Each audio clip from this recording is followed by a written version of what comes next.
Hi Scorpio, this is Jav. Welcome back sa ating channel. By the way, Scorpio, this is your timeless gabay tarot reading. Gamitin ang reading na ito bilang gabay lamang. Tandaan, Scorpio, ito po ay general reading.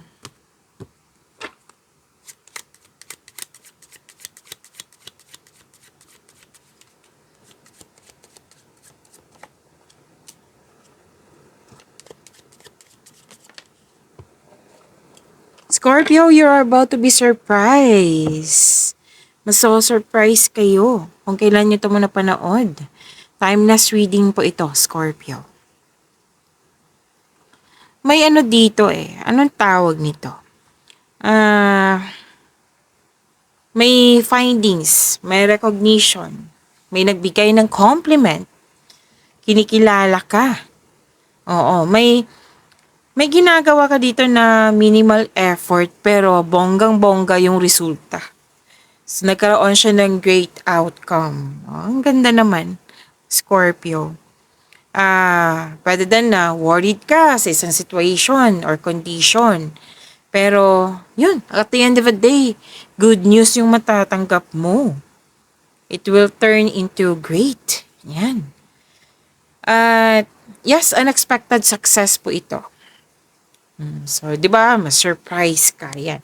Prosperity, luck, L-U-C-K. This is also raise in allowance, raise in pay. Like, for example, yung service mo is 500. Tapos, natuwa yung customer, kliyente ba to? O, binigyan ka ng 1,000 pesos. Pwede. So, raise in your pay, increase ba to? Hindi siya increase ba to? Increase in finances, yan. Pwede din na may nanalo. At, ang ganda. Sa claim po ha, Scorpio, you deserve this.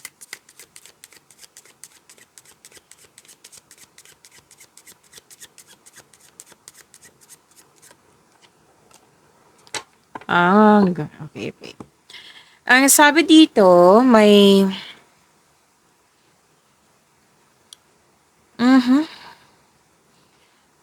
most likely loss of connection. Pwedeng may naalala ka na isang tao na pwedeng lalaki na 60 years plus or older male na malapit sa'yo na pwedeng naalala mo siya or na-miss mo siya. Yan. Na may ano dito na a situation na kailangan na tanggapin. Okay? Kasi nangyari na. Pero then, gusto mo ng me time, alone time, yan, isolation, or someone is leaving, yan. Pero then, kasi may feeling of abandonment dito. So, that is about past, sabi ng yung card. And,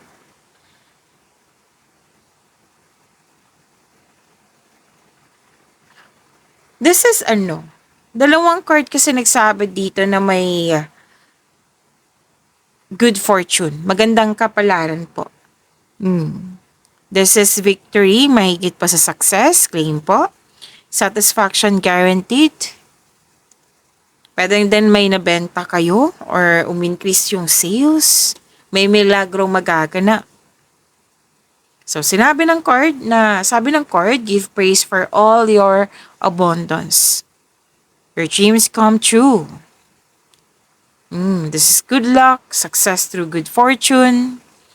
And kung nag-iisip kayo ng negosyo, magagamit nyo po yung hidden talent nyo po, yung unexpressed talent. Magbibigay ito ng yaman sa'yo. Yan pala, Scorpio, baka may narinig kayo sa background ko malakas po ang ulan. So, focus kayo sa mensahe para may makuha kayong gabay ngayon.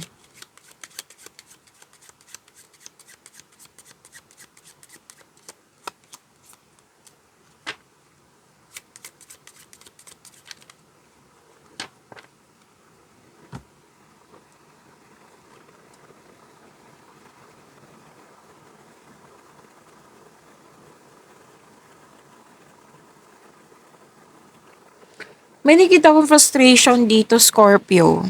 Pwedeng na-annoy ka. Pwedeng bad mood. Or nagkaroon ng negative emotions. Pwedeng may anger issues. Yan. And, oh, by the way, pay attention ha. May nakita kasi ako ditong dalawang card na nagsabi na may loss of money. So, pwedeng nawala to, kinuha na damage na gasta. So, sana'y ma-overcome to. Or sana'y, kung hindi pa nangyari, sana'y maiwasan. Yan. Pwede na alala mo to sa nakaraan ha, kasi may sinasabi ngayon na past. Yan. Pwede din may ganap na selos, inggit, possessive. Yan.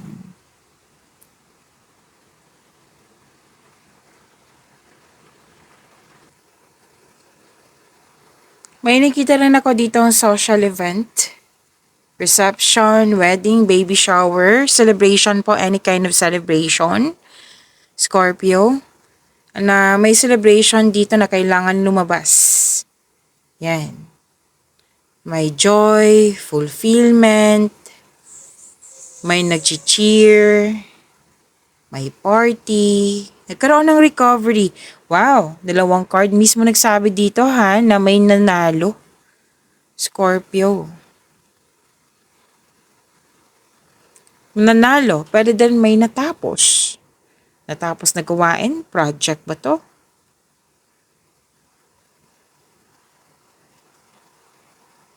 Dalawang card po nag-confirm dito na may pagtipon-tipon ng grupo ng tao. Nagtutulungan. At pwedeng may binigay na role sa iyo, bagong role or gawa. Excuse me, kailangan ko mag-burp. Or gawain. Oo, na hindi mo inakala na strength mo pala to. Perfect pala to kasi naka-align to sa passion ko. Or di kaya may na-discover kayo sa inyong sarili na magaling pala kayong, like for example, kumanta, sumayaw, yan. Okay? And sinasabi kasi dito na new strength. Pwede din leadership role to. May private meeting, may confidential communication. Yan. May usapin tungkol sa, pwede din nag-uusap kayo sa office. Yun.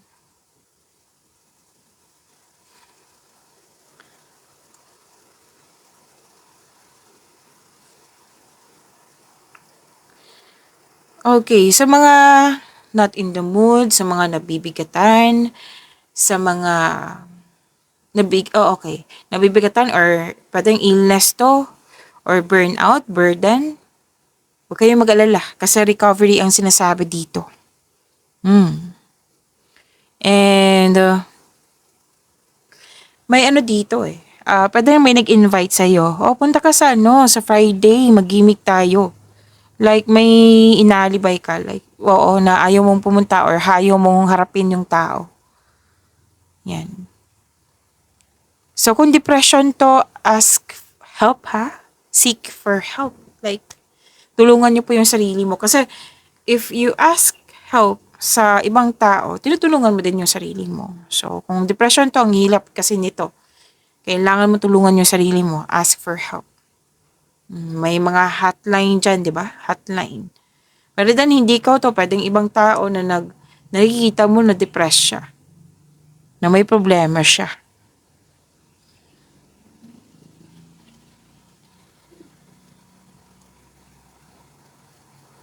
At sabi din dito na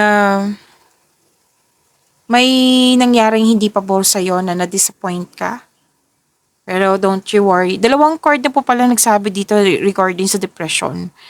Again, pwedeng ikaw to na seek help. Pwede din ibang tao na pwedeng maaaring tulungan mo siya. Or di kaya pinag-usapan nyo lang. Tapos,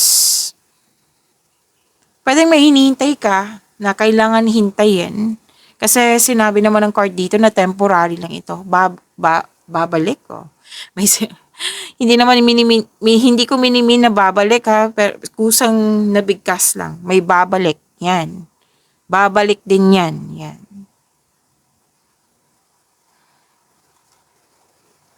Okay, so yan po.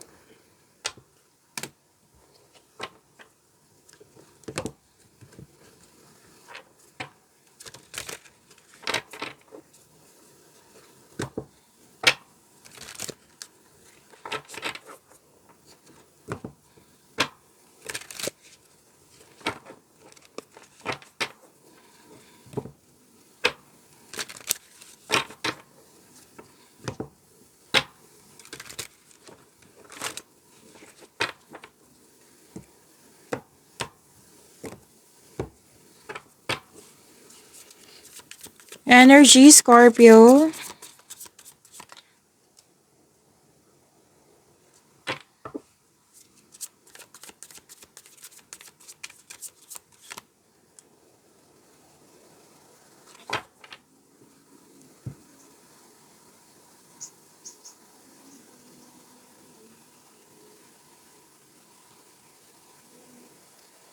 Scorpio, maraming salamat po sa mga hindi nag-skip ng ads. Subscribe na po kayo sa ating channel at click bell notification para updated po kayo sa reading natin. At para sa mga gusto magpa-reading po, comment po kayo ng personal reading and check my reply sa comment section.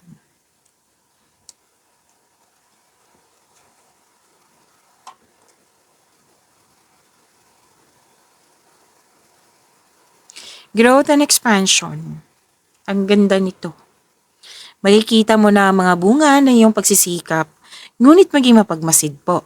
Kung may plano ka na, may go signal dito. This is the time na gawin mo na ngayon. At gumagawa ka ng action dito sa matagal mo ng plano for your growth. May posibilidad na maglakbay ka or ituloy mo na yung matagal mo ng plano para mag-abroad.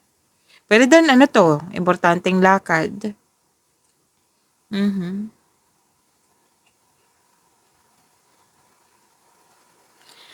At kung nasa abroad ka na, pwede din uuwi ka para magbakasyon. Para din mag-abroad ulit.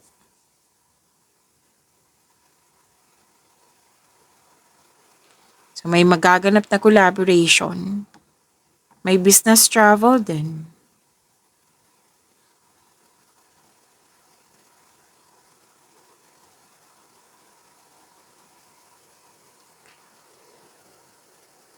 Successful. Yes, successful. Nagkaroon ng desisyon dito na nanindigan ka at naging honest ka sa iyong sarili. Manindigan para sa iyong mga paniniwala, mag-focus ka sa logical at katwiran kesa sa umasa sa iyong emotion. Ang laki ng influence ng single parent dito. Pwedeng ikaw to, pwedeng siya. Kung sa gawain to, humingi kayo ng tulong mula sa trustworthy co-worker or taong same kayo ng business industry. Check-in na makagawa ka ng diskarte sa iyong kaperahan at layunin.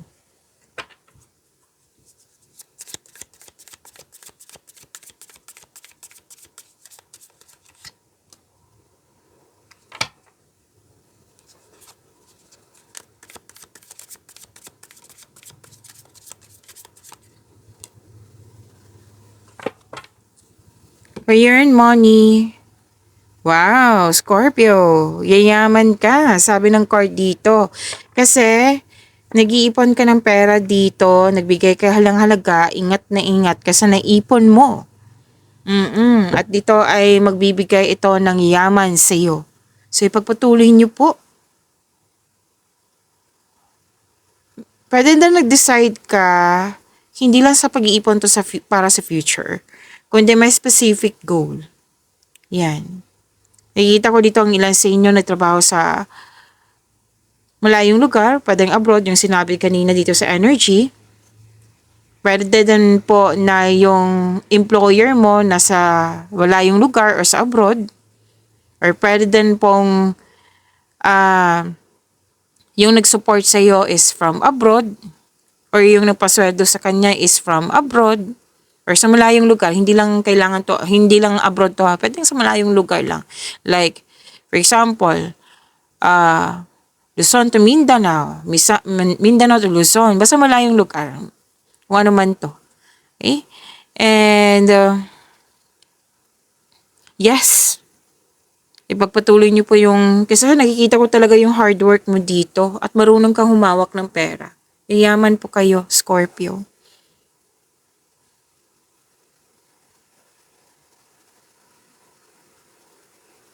At nakikita ko dito yung victory na sinabi din kanina dito. Victory. Mahigit pa sa success. Kampante ka. Yes, kampante ka sa yung sitwasyon. Kung ano mang sitwasyon ngayon. Kampante.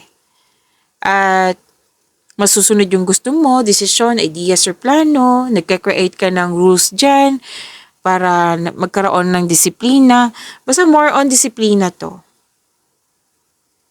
Dinisdisiplina mo. Like for example, sobra kang overspending sa pera. Ngayon, nagdidisiplina ka na. Pero then po, na parating late. Ngayon, before sa given time. 'Di ba? Before 30 minutes before given time. Wow. So, early na. Basta nagsiset ka ng rules dito. Nagsasabi ka, kailangan maging maaga para hindi tayo malate mamaya. Yan.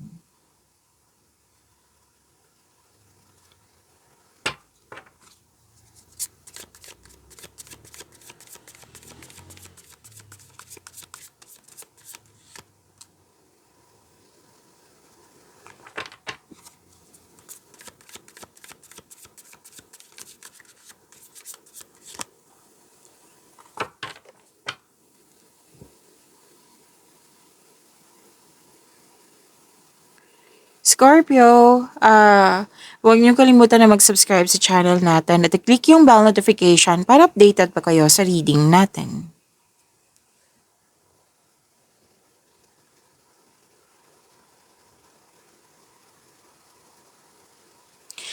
This is about love, life, self-love, partnership, and romance. Sa mga single dyan, may parating na love or romance. Opo, parating na. Para sa mga relasyon sa buhay mag-asawa, project to eh. Yung sinabi ko nina dito na pwedeng may specific goal kayo. Project to. Paghahanda. May ilang couple dito kontento na sa pagmamahalan. Actually, this is gift from the universe. May ibibigay ang universe sa iyo. Para magkaroon ng stability sa inyong sarili, sa inyong relasyon. And this is also abundance.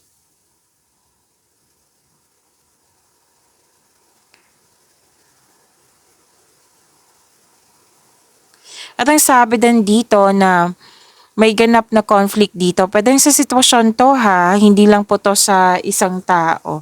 Pero may nakita naman ako ditong tao dito nagkaroon ng conflict na sabay-sabay kayo nagsalita. Paano kayo magkakaintindihan yan? So, kailangan po na sabihan mo siya, magsalita ka, makikinig ako sa iyo. Pag turn ko na, magsasalita ako, makinig ka sa akin. Kung hindi tayo magkakasundo, then gawa tayo ng adjustment para magkasundo tayo kasi nakipag-usap ako sa iyo para magkaayos tayo, hindi sa kung sino yung talo at talo at panalo sa atin, kung sino yung mali at tama sa atin, kundi makipag-usap ako sa iyo para magkaayos tayo. Para maano siya, ano tawag dito? Mag-pay attention siya talaga. Na si Scorpio hindi pala gusto niya makipag-ayos. Pwede din po sitwasyon to ha, na pwedeng may nangyari na hindi natin kontrolado na kailangan ng habaan ng pasensya.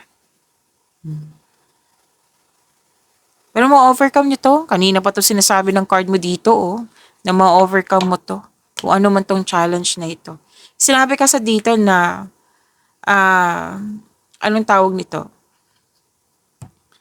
Ma-overcome. Na haharapin mo to, ma-overcome din.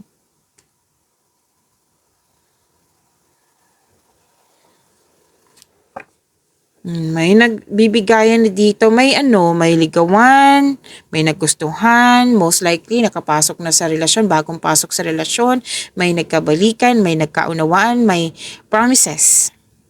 single ka man, marelasyon sa buhay mag-asawa. Pagyamanin niyo po ang blessings sa binigay sa inyo, Scorpio. See you tomorrow. Maraming salamat po.